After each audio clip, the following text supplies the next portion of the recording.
Greetings, loyal subscribers and honoured guests. So, this is going to be part 2 of my November pickups.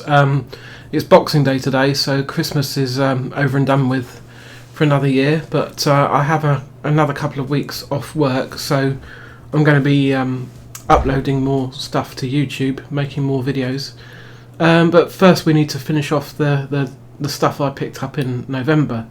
So today it's all PlayStation stuff. Most of it, well, quite a lot of it PS5 actually, because I picked up some games for quite a heavy discount during the sort of Thanksgiving, Good Friday, Cyber Monday time period. The deals in general weren't as good as previous years, just because of the economy, really. I think, but there was still some bargains to be found, so I'll show you those. But to start with, we've got the sort of the big tentpole release of that month, which pretty much everyone will be playing, I think, with the PS5, and that, of course, is God of War Ragnarok. So let's have a look at the trailer for that. So yes, I did buy this on the day it came out, and then I was really looking forward to it after having just finished the first game in the early days of the PS5. Really, well, soon after I got my PS5 anyway, and that game was fantastic. But I bounced off that one twice, I think, on the PS4 before I finally managed to play it all the way through, and I'm afraid the same thing has happened here. I bounced off it. I think some of the puzzle design is a bit more annoying than the first game, so it's really sort of demotivated me a little bit to play more. But I do want to come back to this when there aren't so many other games around, or yeah, I'll just focus on this one in the new year and finish it. But it is still a good game, and I do want to see what happens at the end for myself. So anybody who spoils it will be pretty much dead to me. So don't do that. But yeah, in the meantime, yeah, I've got a few other things I need to sort out, and then I'll come back to this and do the rest of it. I'm 15 hours in, so decent way. But anyway, that's enough God of War, I think. Here comes the cat again. I forgot to switch back to the big cam in between each trailer in the previous video, which is a bit of a shame, but it does mean that it was easier to edit afterwards, but never mind. Oh, hit the microphone there. The next game is Stranger of Paradise Final Fantasy Origin, and this was really discounted. I think it's still quite a new game really, but it was already down to about £12-15 in certain places, so I've picked that up. Let's have a look. So when the trailers first came out for this game, and then the sort of early quick looks and stuff, I was really put off by the overall tone of it, because the Final Fantasy games, the early ones, are sort of very, well, fantastical, set in medieval sort of time periods and everything. But this one has thrown a sort of modern day dude into that universe, talking like a modern day person. Well, not like a real person, like a video game person. And it's really cringy and terrible dialogue for the most part. And so this isn't the best game out there by a long way. If you can appreciate just how cheesy and terrible the writing is and stuff, then you can get some fun out of it. I've put it in for a little bit just to check out the first dungeon, and it's not too much of a Souls game. It's gone for that sort of style of combat really, but there are difficulty levels, so if you struggle in your typical From Software Souls game, you can always turn the difficulty level right down and still be able to play through this one, which I appreciate, because I'm just not very good at the Souls games. So yeah, not very high on my list of games to actually play through, but it's in the collection. So next one, continuing the avalanche of Square Enix releases that came out last year. This is the Diofield Chronicle, another one where the price came down quite a bit. Not as low as Stranger in Paradise, but still lower than it was at launch. So let's have a look. Now I picked this one up because A, it was Square Enix, and I still have a habit of buying whatever they put out, even if it's not very good. Should try and rein that in a bit. But the other sort of JRPG channels that I watch on YouTube mention this one as a game that shouldn't be overlooked for stuff that came out this year, and there is a danger that it will get overlooked by quite a lot of people. But it's kind of a tactics RPG, and I tend to struggle a little bit with those. I'm not very good at the tactical gameplay, but this one isn't grid based. You can sort of, you could sort of see there you've got an area of movement that you can go in, and you can trigger attacks and special moves and stuff to wipe out the enemies. I only played a few missions just to see what it was all about, really. But I do really like the graphical style. It's really clean looking. So I'm intrigued by this one. Need to definitely spend more time with it. But anyway, that's the Diofield Chronicle. And the last of the PS5 cheap games that I picked up for Black Friday is 2 Point Campus, and this is the enrollment edition, which doesn't make much difference really. It just comes with a sort of map and a little bit of DLC, but there's not much in there really. So yeah, let's switch over to that one. So way back in the days of 486 PCs, I really loved Theme Park, and then a couple of years later Bullfrog followed that up with Theme Hospital, which I loved even more. And of course, fast forward, I don't know, 20 years or so, some of the designers of Theme Hospital set up a new company called 2 Point Games, and they released 2 Point Hospital, which is like a really spiritual successor to Theme Hospital, and this is their follow-up to that. So they've left the hospital theme behind now, and they've moved on to universities, which I think is a really good way of broadening out the gameplay options, because there are many different types of universities that you can run, like culinary school, scientific research. There's a night school where they're literally knights in full plate armour and everything. Oh, I'm being bitten. Clown school, yeah. So there's tons of levels, and it will probably take you hours just to get 3 stars on one particular level.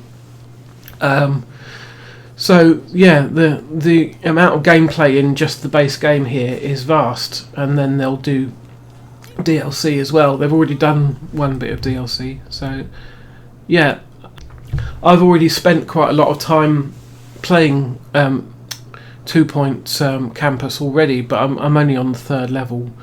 It starts getting trickier to earn the 3rd star from the 3rd level onwards. So I want to play some more of that one.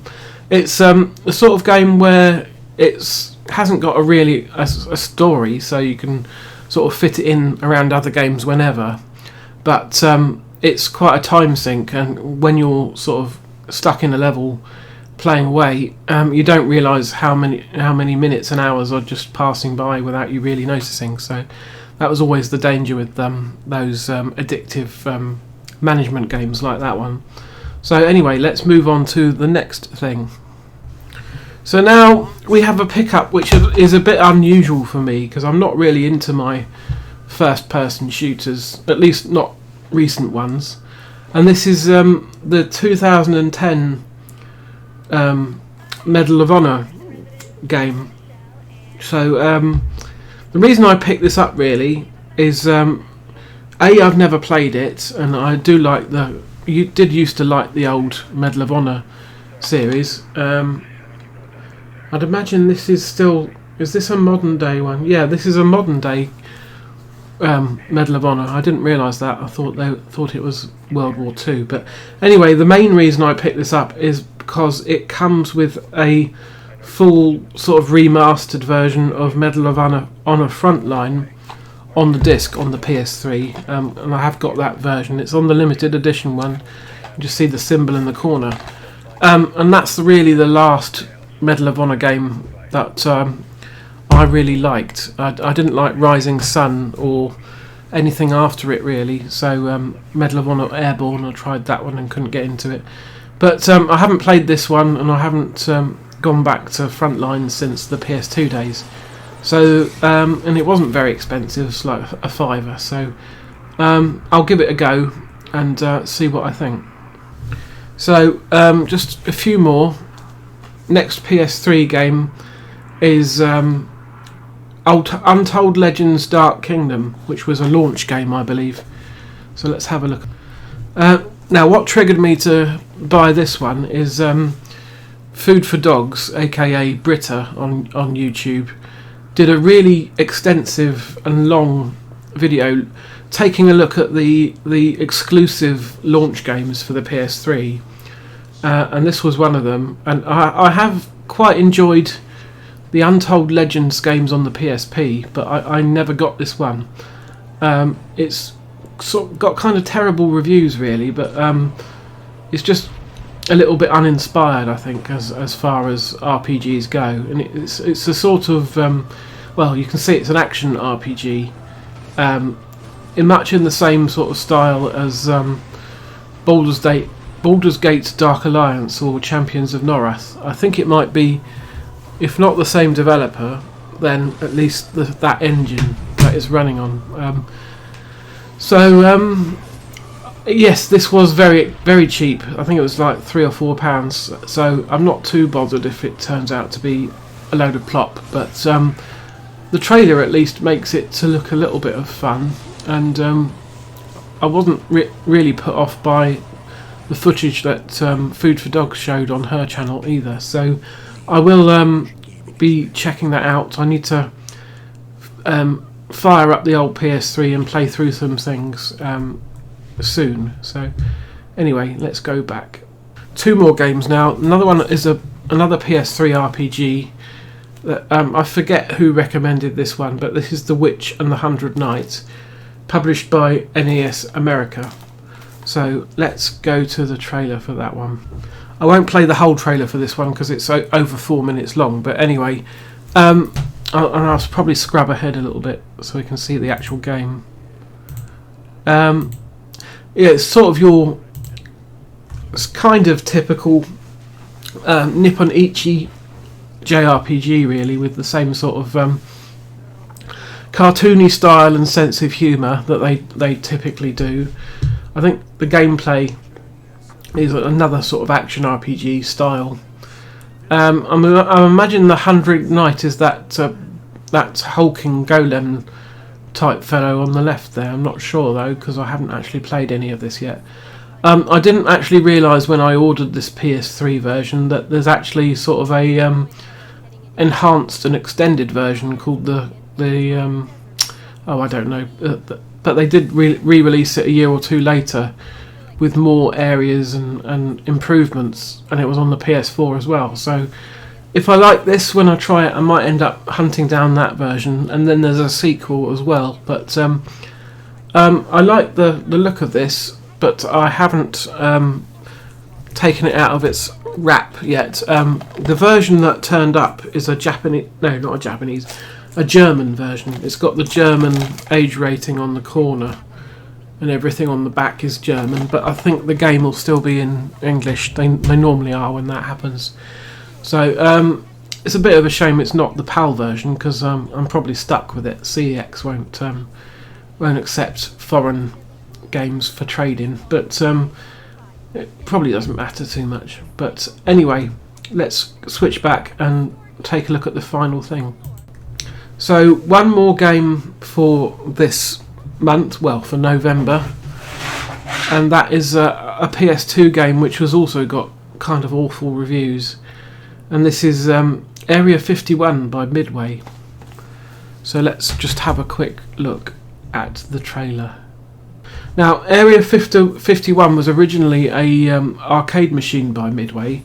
This is a completely different game, but it's based on that idea, and this is more of a traditional first-person shooter, and if I'm right in thinking, this featured the voice work of David Duchovny, because of course he was quite well known for the X-Files and working with aliens or stuff that involved aliens, so he was quite a natural sort of person to get for the voiceover of this game, I think. But I think I have played a demo of this at the very least, but I haven't played or owned the full game before, so I don't know if this is actually going to show any gameplay or not. Doesn't look like it is. Oh well, here it is, but it's a bit muddy, but it's your sort of typical sci-fi first person shooter really, with PS2 level graphics, as you would imagine. So I'll let you know when I eventually give that a go, but for now though, that brings us to the end of all the November pickups. So I guess the next one of these I'll start going through my sort of December pickups and Christmas stuff. So yeah, that'll be along in a while, but before I get to that, I'm going to hang on, let me just switch back to the big cam. Before I get to my December stuff that I've picked up, I'm going to make that C64 Zap cover mount Chaos video now. That'll be next, and then after that I'm going to do a kind of compilation station on the Evercade C64 Collection 1. So that's the next two things you can expect from the channel. And then after that, at some point in the new year, I don't entirely know when, the regular episodes of Cover Tape Chaos Zapped will start up again for the next season. So, and that will probably run on every fortnight for quite a lot of the year. But but anyway, that brings me to the end for now. So I'll see you on the next one, and in the meantime, take care.